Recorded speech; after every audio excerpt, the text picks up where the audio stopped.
എല്ലാ മദനീയ കുടുംബങ്ങളോട് ഓർമ്മപ്പെടുത്തുകയാണ്. കുറെ പാത്രം കഴുകണം. എത്ര പണിയാണ്. പാത്രം കഴുകണം. അതിന്റെ പുറമെ ചെറിയ പാത്രം, ഒരുപാട് ഭക്ഷണങ്ങള്, പല രീതികളിലുള്ള ഭക്ഷണങ്ങള് എല്ലാം പാടെ ഇങ്ങനെ മുന്നിൽ വെച്ച് അത് കഴുകുക എന്ന് പറഞ്ഞാല് അതൊക്കെ കഴിച്ചു കഴിഞ്ഞതിന് ശേഷം അത് കഴുകിക്കളയാൻ എത്ര ബുദ്ധിമുട്ടാണ്, എത്ര പ്രയാസാണ് അല്ലേ?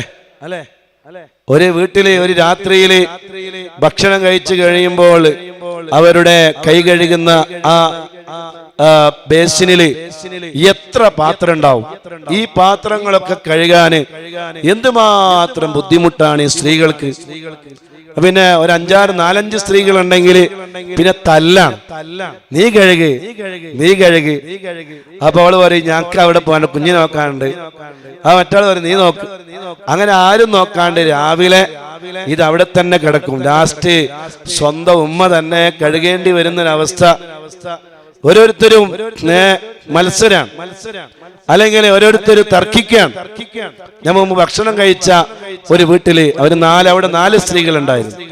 അവർ ഈ തർക്കം ഒഴിവാക്കാൻ വേണ്ടി എന്താണ് പരിപാടി എന്നോട് ചോദിച്ചു. എല്ലാ ദിവസവും നോക്കുമ്പോ ആ വീട്ടിൽ തർക്കാണ്. എന്തിനാ? ഈ പാത്രം കഴുകുന്ന വിഷയത്തിൽ, അടിക്കുന്ന വിഷയത്തിൽ. ഞാൻ പറഞ്ഞ ഒരു കാര്യം ചെയ്യും, നിങ്ങൾ 4 ആളില്ലേ, ഒരു കാര്യം ചെയ്യും, 4 ആൾക്കും പാടെ ഓരോ ദിവസം കൊണ്ട് ഡിവൈഡ് ചെയ്താൽ മതി. ഒരു ദിവസം ഒരാള് പാത്രം കഴുകുക, ഒരാള് അടിക്കുക, ഒരാള് തോർത്തുക, ഒരാള് വേറെ മറ്റു വല്ല പണികളും അതും ചെയ്യാം. ഒരാൾക്ക് അങ്ങനെ 5 ഉണ്ടെങ്കിൽ ഒരാൾക്ക് ഫ്രീ ആയിക്കോട്ടെ. അപ്പൊ ഒരു ദിവസം ലീവ്. അപ്പൊ ഇങ്ങനെ മാറി മാറി വന്നാല് എന്ത് റാഹത്തുണ്ടാവും? ഒരു തല്ലില്ല, ഒരു കച്ചറിയില്ല, ഒരു പ്രശ്നമില്ല, ഒന്നുമില്ല, ഒരു പ്രയാസമില്ലാണ്ട് പരിഹരിക്കപ്പെടും. അതുകൊണ്ട് ഒരു പാത്രം വലിയൊരു തളിക എടുക്കുക ഒരു വീട്ടില്. എന്നിട്ട് എല്ലാവരും ഈ പാത്രത്തിൽ തളികയിൽ ഭക്ഷണം ഇടുക. എല്ലാവരും പാടെ ആ തളികയിൽ നിന്ന് ഭക്ഷണം കഴിക്കുക. എന്ത് റാഹത്തുണ്ടാവും ആ വീട്ടില്? പാത്രം കഴുകാണ്ട് ഒറ്റ ഒരു പാത്രം കഴുകിയാൽ മതി. ഒരു തളിക കഴുകിയ വിഷയം കഴിഞ്ഞ്. എന്ത് റാഹത്തുണ്ടാവും? നാളെ തന്നെ വാങ്ങിക്കോ ഒരു തളിക. അള്ളാഹ്ക്ക് ഇഷ്ടപ്പെട്ട ഭക്ഷണം ആ രീതിയാണ്. പിന്നെ എന്തിനാ നമ്മൾ പേടിക്കണം? എന്തിനാ? ചില ആളുകൾക്ക് ചില ആള് കൈയിട്ടാ പറ്റൂല. നഊദു ബില്ലാഹ്. മുസ്ലിമീങ്ങൾ അങ്ങനെ ചിന്തിക്കരുത്.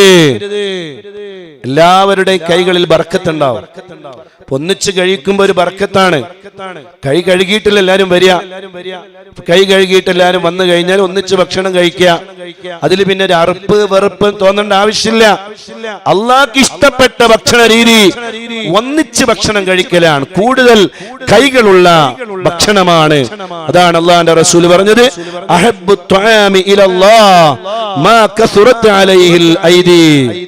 ഏറ്റവും കൂടുതൽ കൈകളുള്ള ഭക്ഷണമാണ് അള്ളാഹുവിന് ഏറ്റവും ഇഷ്ടമത്രേ. പിന്നെ നമ്മൾ എന്തിനാണ് വെറുതെ ടെൻഷൻ അടിക്കണേ? നമുക്ക് ഇഷ്ടമില്ലാത്തതല്ല, അള്ളാന്റെ ഇഷ്ടമല്ലേ നമ്മുടെ ഇഷ്ടം? അള്ളാഹുവിന്റെ തൃപ്തിയല്ലേ നമ്മുടെ തൃപ്തി? അള്ളാഹുവിന്റെ പൊരുത്തമല്ലേ നമ്മുടെ പൊരുത്തം? അപ്പൊ ഉപ്പയും ഉമ്മയും മക്കളും എല്ലാവരും കൂടി ഒരു തളികയിൽ ഭക്ഷണം കഴിക്കാം. ഇന്ന് മുതൽ ആ രീതിയെ നമ്മൾ അവലംബിച്ചാൽ വലിയ ബർക്കത്താണ്. അള്ളാഹു തൗഫീഖ് ചെയ്യട്ടെ. അള്ളാഹു തൗഫീഖ് ചെയ്യട്ടെ.